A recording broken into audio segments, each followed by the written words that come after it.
What will make us truly happy? Part 2. Hi, I'm Mike Mason. This is the Immortal Combat Podcast.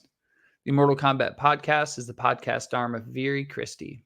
Viri Christi is a Catholic lay apostolate devoted to help young men attain the full stature of Christ by growing strong in mind, body, and spirit. If you'd like to learn more about our work, you can check us out online at virichristi.com. All right, fellas, this week we're going to take up the third and fourth non-Christian approach to happiness. Now, just to rehash where we've been, week 1, we talked about the fact that the subjective goal of life is to be happy. What we mean by that is, personally, all of us, when we were made, the goal of our life was to be happy. And the type of happiness we want is perfect happiness. I argue that God made us that way. And if he made us that way, he will provide some way for that to happen. Okay, so that was week 1. Second question, or the second topic we had to take up is, if it's the point of life to be happy, what object can make us happy? And so last week we talked about objects that are below us. We talked about that man himself could be the object of happiness, like goods of the body and soul. And then we left the fact that there's something above us that can make us happy.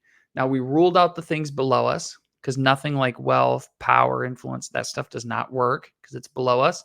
Those goods are finite, and they just can't make us perfectly happy because they're imperfect by their very nature. We also talked about the fact that two pleasure approaches to happiness also don't work.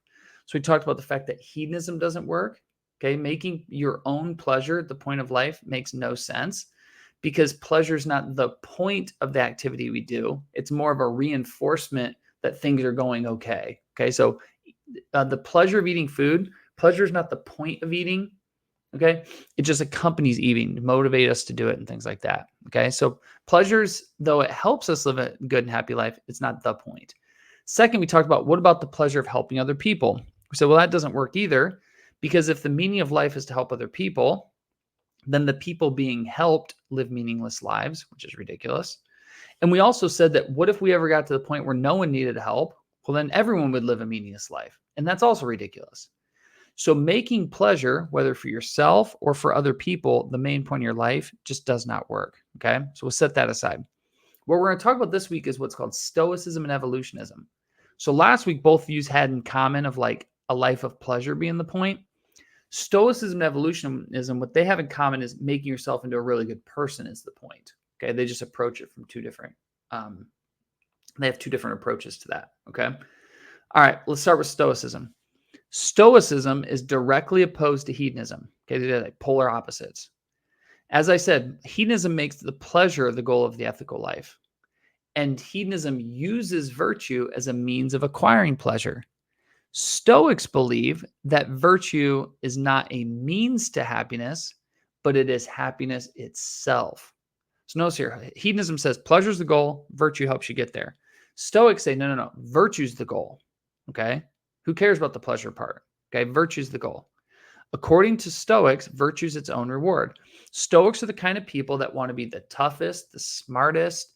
When the world's crashing down on them, they're the last one standing. That's kind of what they're into. So a Stoic, what he values above all things is growing strong, right? Growing strong. Now, what could be wrong about this?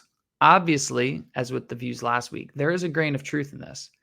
Virtue as its own reward can't be true. Okay, so we got to dismiss that right away. Why? Guys, virtue is a means to happiness. It's not happiness itself. Remember, our intellect, our will, and our appetites are ordered to or directed to objects. What does virtue do? It perfects our powers. It's not the goal. It's it perfects it on the way to the goal. So and it's really that simple. Okay, virtue can't be the goal, because what virtue is for is serving something else. Okay, whether that's the intellect growing in wisdom, or the will growing, going after the good, or something like those sort of things. Okay, or the concupiscible appetite going for pleasure. Okay, but the virtue temperance helps monitor it, stuff like that. So virtue is not the goal; it just helps. Okay. All right, let's turn our attention then to evolutionism. Evolutionism, okay, is basically self-help. So you guys have all probably been in a Barnes & Noble or some bookstore before, and you saw the self-help section. That's basically evolutionism. The biological theory of evolution, as all of you guys are aware, talks about, kind of how simple organisms evolved into more complex ones. Now, one thing you notice about the biological theory of evolution is that it's an unguided, right? There's no power outside of it guiding it. And in a sense, it doesn't have a purpose. Like there's no goal to evolution. Okay. Things are just becoming better, but there's no concept of an ideal or some sort of standard outside of it.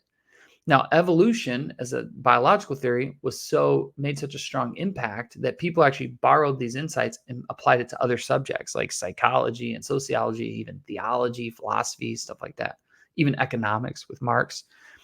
Now, when you take evolution and you apply it to the ethical life, what you're saying is that the ethical life is principally just like this ever progressing realization of your own potential, whatever that means.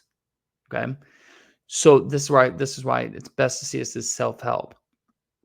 When you apply evolutionism to the ethical life, what you're saying is the point of life is just become the best version of yourself or something like that, which is super vague.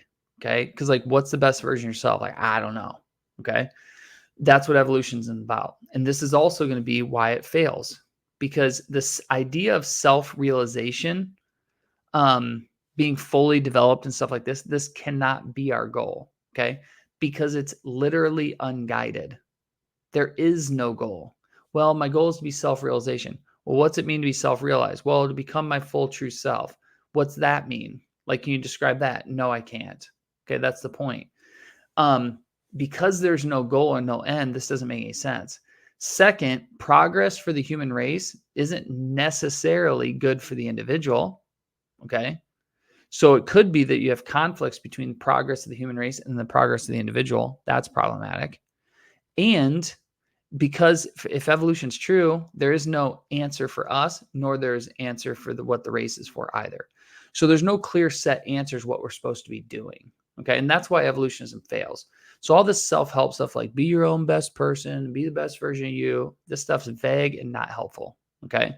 What we need is a clear goal and direction of what we're going towards, which is what I'm going to supply for you guys next week. Okay. All right. We're starting to butt up against the end of our time, but let's review where we've come from. Okay. So we said there's 3 basic options on things that can make us happy. There's objects that are below us, that are less worthy than humans. Things like wealth, honor, fame, power, influence, awards, that sort of stuff. Okay, that stuff does not work because all of those things, though good, are imperfectly good. They're finitely good, so they can't make you perfectly happy. And what testifies to this is there's very wealthy, powerful people who are still unhappy. Okay, so goods below us don't work. The last 2 weeks we've talked about what about goods of the body and soul? What about like a philosophy of happiness like hedonism, utilitarianism, stoicism, evolutionism? Well, no, this doesn't work either for all the reasons I've given over the last 2 weeks. All of those are deficient in their view. Now, if something below us doesn't work and man himself, right, goods of our body and soul don't work, well, that just leaves us with something above us must work. And that thing above us is God. Okay. So God, I'm going to argue next week, is the goal of the moral life. He is the goal of the spiritual life. And he is that object which makes us perfectly and totally happy. And what I'll argue next week is that this is implied in what we are. Guys, if we have an intellect, what is the goal of the intellect? To know the truth. If we have a will, what's the goal of the will? To acquire the good. Well, who is perfectly true? God is. Who is perfectly good? God is. So when our intellects and wills see him, they become perfectly satisfied and totally fulfilled. That's the idea. Okay, which we'll get to next week. All right, that's a great place to stop. I hope you guys have a blessed and awesome week. I look forward to catching up with you guys next time.